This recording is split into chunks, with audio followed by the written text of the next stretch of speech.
Alors, merci au conseil départemental qui a tout financé. Merci également à la commune de Goubert qui nous accueille et qui nous abrite, qui nous a permis d'avoir donc une logistique. Merci également à l'État qui nous accompagne pour la formation de nos éducateurs. Et puis bien sûr, merci à la Fédération française de sauvetage et de secourisme qui assure la formation de nos cadres sauveteurs et secouristes. Bravo à toutes mes équipes de dirigeants, de salariés, de bénévoles qui sont autour de moi, de formateurs. C'est pas évident, c'est l'aboutissement d'un combat de 50 ans. Voilà, effectivement, un enfant sur deux en Guadeloupe ne sait pas nager, 2 adultes sur 3 ne maîtrisent pas non plus de savoir nager. 98% de nos plages et de nos sites de baignade ne sont pas surveillés.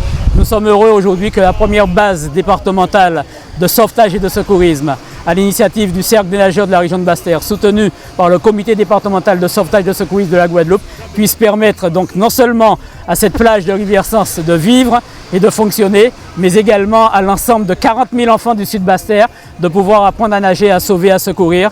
Ça va se développer, le président Losbar l'a dit, c'est prévu qu'on puisse avoir un site comme ça sur au moins chaque communauté d'agglomération dans un premier temps. Et donc on espère pouvoir mener à terme ce projet avec le département, avec la région, avec l'État et avec les communautés d'agglo et les communes. Alors ça permet déjà de créer et de consolider des emplois. Ces 25 dernières années, le CNRBT a créé 42 emplois. Aujourd'hui, nous avons 8 salariés.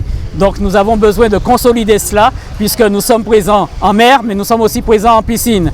Et avec l'arrivée de cette base, on est sur de la formation au sauvetage et au secourisme, mais aussi sur de la surveillance.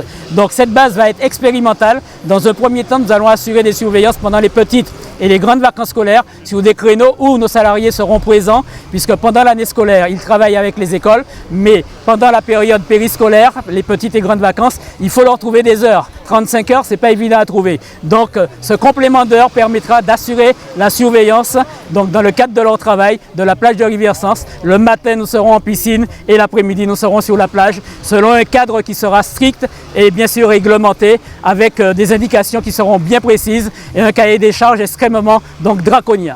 Oui, c'est un travail de longue haleine, c'est la participation de la ville, du Cercle des nageurs de la région de Basse-Terre, c'est surtout aussi le financement, plus de 200 000 € du département, c'est la mise à disposition des locaux rénovés par le département de la ville de Goubert à disposition du Cercle des nageurs. C'est une base départementale de sauvetage et de secourisme, c'est une chaise de surveillance, c'est aussi la démocratisation aussi par cette infrastructure de la natation pour nos jeunes, pour les personnes âgées. Donc on s'en réjouit de ces équipements sur le sud Basse-Terre et ça constitue aussi un élément de l'aménagement du territoire.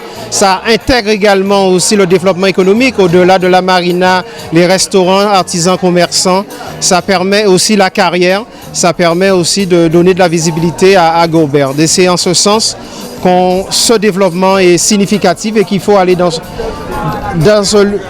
logique, cette démarche d'amélioration de cet équipement et tout simplement par l'accès aux personnes porteurs d'handicap sur la plage.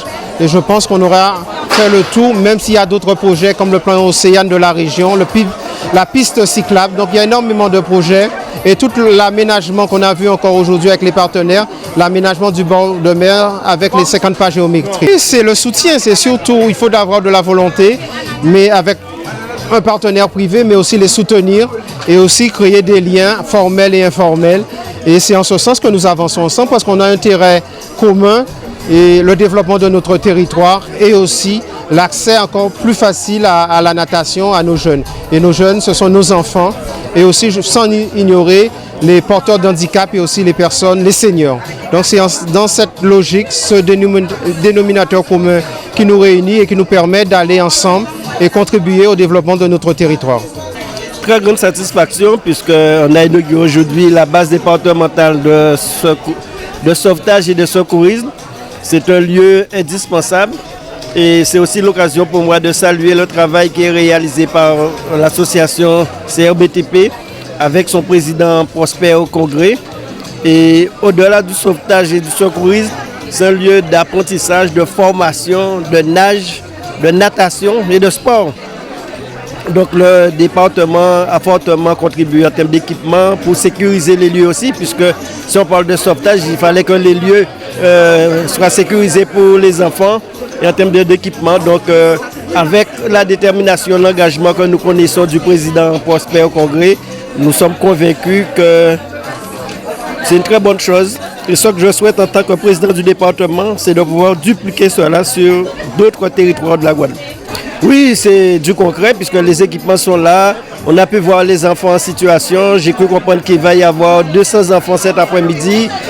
Sur une année, c'est pratiquement 90 000 enfants qui utilisent, qui pratiquent ces lieux. Donc, c'est une très bonne chose.